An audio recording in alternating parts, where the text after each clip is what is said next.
സുഹൃത്തുക്കളെ, L D എഫിൽ അതിശക്തമായ പൊട്ടിത്തെറി തുടരുന്ന ഒരു കാലത്തു കൂടിയാണ് നമ്മൾ മുന്നോട്ട് പോകുന്നത്. ഒരുപക്ഷെ സംസ്ഥാനത്ത് ഏറ്റവും ശക്തമായി നിന്നൊരു മുന്നണി അതിൻ്റെ ശിഥിലീകരണത്തിലേക്ക് കാര്യങ്ങൾ പോകുന്നു എന്നുള്ള സൂചനകളാണ് ഏറ്റവും ഒടുവിൽ പുറത്തു വരുന്നത്. നമുക്കറിയാം, സി പി ഐ ഉയർത്തുന്ന വെല്ലുവിളികൾ നമ്മൾ കഴിഞ്ഞ കുറച്ച് നാളുകളായി കണ്ടുകൊണ്ടിരിക്കുകയാണ്. A D G P M R Ajith കുമാറുമായി ബന്ധപ്പെട്ട ആ, വിഷയത്തിൽ C P I M R Ajith കുമാറിനെ മാറ്റിയേ തീരൂ എന്ന് പറഞ്ഞൊരു നിലപാടുമായി രംഗത്ത് വരികയാണ്.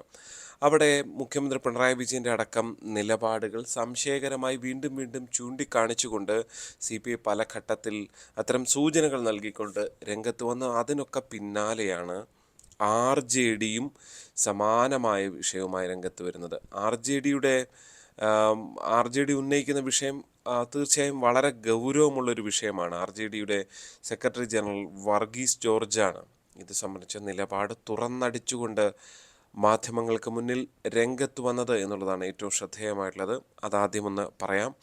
ആർ ജെ ഡിയുടെ നിലപാടുകൾ തീർച്ചയായും സംശയകരമാണ്. അതായത് ഒരു പരിധിവരെ മുന്നണി വിടലിലേക്ക് പോകുന്ന നിലയാണ് കാര്യങ്ങളുള്ളത് എന്ന നിലയിൽ വിലയിരുത്തേണ്ടി വരും. എന്തായാലും ആർ ജെ ഡി ചൂണ്ടിക്കാണിക്കുന്ന ഇതാണ്, അന്വേഷണ റിപ്പോർട്ടിൻ്റെ ഒന്നും ആവശ്യമില്ല A D G P M R Ajith കുമാറിനെ സ്ഥാനത്ത് നിന്ന് മാറ്റാൻ എന്നുള്ളതാണ് ആർ ജെ ഡി ചൂണ്ടിക്കാണിക്കുക. കാരണം ആർ എസ് എസുമായി ഒരു തരത്തിലും അങ്ങനെ കൂടിക്കാഴ്ച നടത്തിയ ഒരാൾ കേരളത്തിൻ്റെ എ ഡി ജി പി സ്ഥാനത്തിരിക്കാൻ പാടില്ല എന്നുള്ളതായിരുന്നു സി പി ഐ നേരത്തെ തന്നെ പറഞ്ഞിരുന്നൊരു വാദം.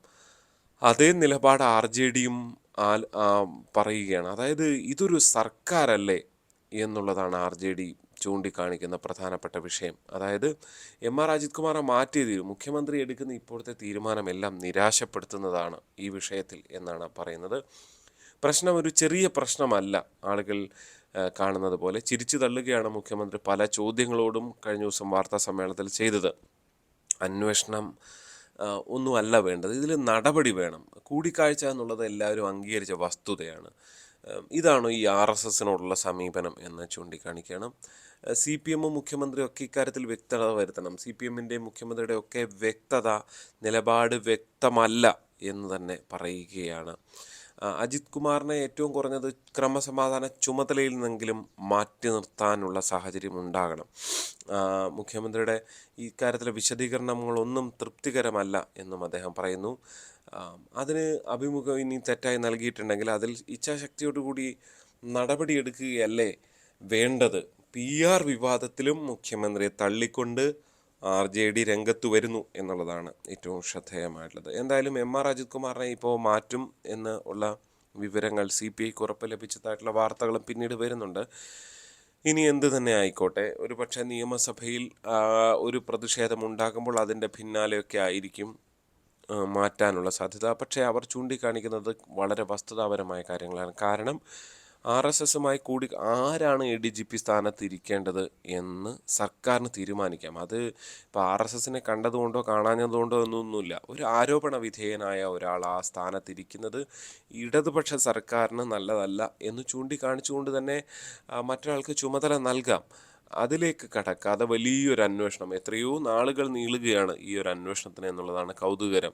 അങ്ങനെ കാത്തിരുന്ന് ഒരു അന്വേഷണം നടത്തി പരമാവധി നാറാവുന്നത്രയും നാറിയ ശേഷം ഇനി ഒരു നടപടി എടുക്കുന്നത് എന്ത് കാര്യം. ഇപ്പോൾ ഈ നടപടി എടുക്കണമെന്ന് ആവശ്യപ്പെട്ട അൻവർ തന്നെ പറയുന്നുണ്ട്, ഇതിൻ്റെയൊക്കെ അവസാനം ഇനിയിപ്പോൾ ഒരു വലിയ നടപടി എടുത്തു എന്ന് പറഞ്ഞിട്ടൊരു നിലപാടുമായിട്ടായിരിക്കും ഇവരെല്ലാം രംഗത്ത് വരുന്നത് എന്നൊക്കെ ചൂണ്ടിക്കാണിച്ചുകൊണ്ട് അൻവർ ഉൾപ്പെടെ രംഗത്ത് വരികയും ചെയ്തു. അതുകൊണ്ട് തന്നെ ഇനി നടപടിയെടുത്താലും അതിൻ്റെ ഒരു വിലയില്ലാത്ത നിലയിലേക്ക് കാര്യങ്ങളാകുന്നു എന്നുള്ളതാണ് ശ്രദ്ധേയം. എന്തായാലും എന്തുകൊണ്ടൊക്കെയോ A D G P M R Ajith കുമാറിനെ മുഖ്യമന്ത്രി പിണറായി വിജയന് സംരക്ഷിക്കേണ്ട ബാധ്യത ഉണ്ട് എന്ന് തോന്നിപ്പിക്കുകയാണ് ഇവിടെ അദ്ദേഹം നടത്തിയ വാർത്താ സമ്മേളനം നടത്തിയ പ്രതികരണങ്ങളെല്ലാം നിർണായകമാണ്. അപ്പോൾ നമ്മുടെ വിഷയം മറ്റൊന്നുകൂടിയാണ്. അത് മുന്നണി വിടാൻ ഒരുങ്ങുന്ന ഇടതുമുന്നണിയിലെ ഘടകകക്ഷികൾ എന്നുള്ളതാണ്.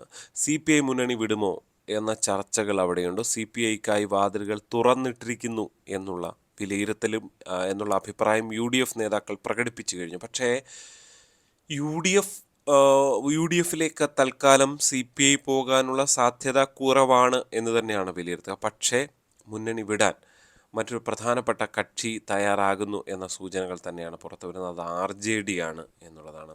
ആർ ജെ ഡി പല ഘട്ടത്തിൽ ആർ ജെ ഡിയെ സംബന്ധിച്ച് പല നേരത്തെ തന്നെ അവർ പല പരാതികളും പറഞ്ഞതാണ്. പ്രത്യേകിച്ച് കൽപ്പറ്റയിൽ അവരുടെ സ്ഥാനാർത്ഥി ടി സിദ്ദിഖിനെതിരെ തോൽക്കുന്ന നില പോലും വന്നു. ആർ ജെ ഡിയുടെ അധ്യക്ഷൻ എം വി ശ്രേയാംസ് കുമാർ അത് തോൽക്കുന്നതിൽ അടക്കം എൽ ഡി എഫിൽ ചില അട്ടിമറികൾ ഉണ്ടായിട്ടുണ്ട് എന്ന ആരോപണങ്ങളും പരാതികളും ഒക്കെ വന്നതാണ്. അന്നേ തന്നെ അതായത് സംസ്ഥാനത്തൊട്ടാകെ ഇടതു മുന്നണി ജയിക്കുമ്പോൾ ഇങ്ങനെ ഒരാൾ തോക്കുന്നു എന്നുള്ളതാണ്. പാലയിൽ ജോസ് കെ മാണിയും തോറ്റു. സമാനമായ 2 പാർട്ടികൾ അധ്യക്ഷന്മാർ തോറ്റൊരു സ്ഥിതിവിശേഷമാണുള്ളത്. എന്നിരുന്നാൽ തന്നെ ഇവിടെ പ്രശ്നം എന്താണെന്ന് വെച്ച് കഴിഞ്ഞാൽ അതിന് ശേഷമുള്ള രാജ്യസഭാ സീറ്റുമായി ബന്ധപ്പെട്ട ആവശ്യങ്ങൾ ഉന്നയിച്ചപ്പോൾ അവിടെയും ആർ ജെ ഡി ഉന്നയിച്ചിരുന്നതാണ്. കോടിയേരി തങ്ങൾക്ക് ഉറപ്പ് നൽകിയതായിരുന്നു ഈ ഒരു രാജ്യസഭാ സീറ്റ് സ്ഥാനം എന്ന് പറഞ്ഞുകൊണ്ട് അദ്ദേഹം മുന്നണിയിൽ പരസ്യമായി തന്നെ നേരത്തെ അതൃപ്തി പ്രകടിപ്പിച്ചതാണ്. അതിനൊക്കെ പിന്നാലെയാണ് സാധാരണ ഇല്ലാത്തതുപോലെ ഇടതുമുന്നണിയിലെ ഘടകകക്ഷികൾ നിലപാട് പരസ്യമായി വ്യക്തമാക്കിക്കൊണ്ട് രംഗത്ത് വരുന്നു എന്നുള്ളതാണ് ഏറ്റവും ശ്രദ്ധേയമായിട്ടുള്ളത്. എന്തായാലും ഒരു പരിധിവരെ ഒരു കാര്യം വ്യക്തമായ സൂചനയാണ്. ഇടതുമുന്നണിയിലെ പലരും നിലപാട് പരസ്യമാക്കുന്നു, അതൃപ്തി പരസ്യമാക്കുന്നുണ്ട് എങ്കിൽ അവരുടെ സ്ഥാനം അത് പുറത്തേക്കാണ് എന്ന സൂചന തന്നെയാണ്. നമുക്കറിയാം പി വി അൻവർ തുടക്കത്തിൽ ആദ്യം അതൃപ്തി പരസ്യമാക്കിയൊക്കെ തന്നെയാണ് രംഗത്ത് വന്നത്. ചില പോരാട്ടങ്ങൾ നടത്തുന്നു എന്നൊക്കെ ചൂണ്ടിക്കാണിച്ചുകൊണ്ടാണ് അൻവർ രംഗത്ത് വന്നത്. സമാനമായ രീതിയിൽ അതൃപ്തി പരസ്യമാക്കിക്കൊണ്ട് മുഖ്യമന്ത്രിയുടെ നിലപാടുകൾ ശരിയല്ല എന്ന് ഏതെങ്കിലും ഒരു വിഷയത്തിലല്ല. ഒന്ന്, രാജ്യസഭാ സീറ്റിൽ തങ്ങളെ അവഗണിച്ച് ആദ്യം പാർട്ടി അധ്യക്ഷനെ തോൽപ്പിക്കുന്നു, രണ്ടാമത് രാജ്യസഭാ സീറ്റ് നൽകുന്നില്ല, ഒരു ചർച്ചയ്ക്ക് പോലും തയ്യാറായില്ല ഇടതുമുന്നണി നേതൃത്വം എന്ന് പറയുമ്പോൾ ആർ ജെ ഡി അത് പുറത്തേക്കാണ് എന്ന സൂചന തന്നെയാണ് വളരെ കൃത്യമാകുന്നത്. ഏറ്റവും ഒടുവിൽ അതുകൊണ്ട് തന്നെയാണ് ഈ തുറന്ന വിമർശനങ്ങൾ അത് A D G P M R Ajith കുമാറിനെ മാറ്റാത്തതിലും ഒപ്പം തന്നെ പി ആർ വിവാദത്തിലടക്കം മുഖ്യമന്ത്രിയുടെ വിശദീകരണം ശരിയല്ല, തൃപ്തികരമല്ല എന്ന് പറഞ്ഞുകൊണ്ട് അവർ രംഗത്ത് വരുമ്പോൾ കാര്യങ്ങൾ മാറി മറിയുകയാണ്. ഇനി ഇടതുമുന്നണിക്ക് വീഴ്ചയുടെ കാലമാണ് എന്ന് തന്നെ പുറത്തേക്ക് വരും. ഏതൊക്കെ പാർട്ടികളാണ് ഇനി പുറത്തേക്ക് പോകാനുള്ളത് എന്നുള്ളത് കാത്തിരുന്ന് തന്നെ കാണേണ്ടി വരും. നേരത്തെ കേരള കോൺഗ്രസ് എമ്മിൻ്റെ ഭാഗത്തു നിന്നും സമാനമായ ചില പ്രതികരണങ്ങൾ ഉണ്ടായിരുന്നു. നമുക്കറിയാം അന്ന് മത്സരിച്ച എം പി തോമസ് ചാഴികാടനോടുള്ള അതൃപ്തി വേദിയിൽ മുഖ്യമന്ത്രി പിണറായി വിജയൻ ചാഴികാടനെ അധിക്ഷേപിച്ചു എന്ന തരത്തിലുള്ള കാര്യങ്ങൾ പുറത്തു വന്നിരുന്നതാണ്. അതുകൊണ്ട് കേരള കോൺഗ്രസ് എമ്മിൻ്റെ സാധ്യത വിദൂരമല്ലാത്ത ഭാവിയിൽ പലതര പൊട്ടിത്തെറികളും ഉണ്ടാകും എന്നുള്ള സൂചനകൾ തന്നെയാണ് പുറത്തു വരുന്നത്. എന്തായാലും പല പാർട്ടികളും ഇങ്ങനെ മുന്നണി മാറാൻ കാത്തിരിക്കുന്നു. അൻവറിൻ്റെ നേതൃത്വത്തിൽ പുതിയ പാർട്ടി വരാൻ പോകുന്നു. എന്തായാലും ഇടതുമുന്നണി കൂടുതൽ ദുർബലമാകുക തന്നെയാണ് ഇനിയുള്ള സമീപഭാവിയിൽ സംഭവിക്കാൻ പോകുന്നത്. എന്താണ് നിങ്ങളുടെ അഭിപ്രായം? അത് കമൻറ്റായി രേഖപ്പെടുത്തുക. ചാനൽ ഇഷ്ടപ്പെട്ടാൽ ലൈക്ക് ചെയ്യണം, സബ്സ്ക്രൈബ് ചെയ്യണം, വീഡിയോ മറ്റു സുഹൃത്തുക്കൾക്ക് അയച്ചു കൊടുക്കണം. മറ്റൊരു വിഷയം ഉടൻ കാണാം. നന്ദി.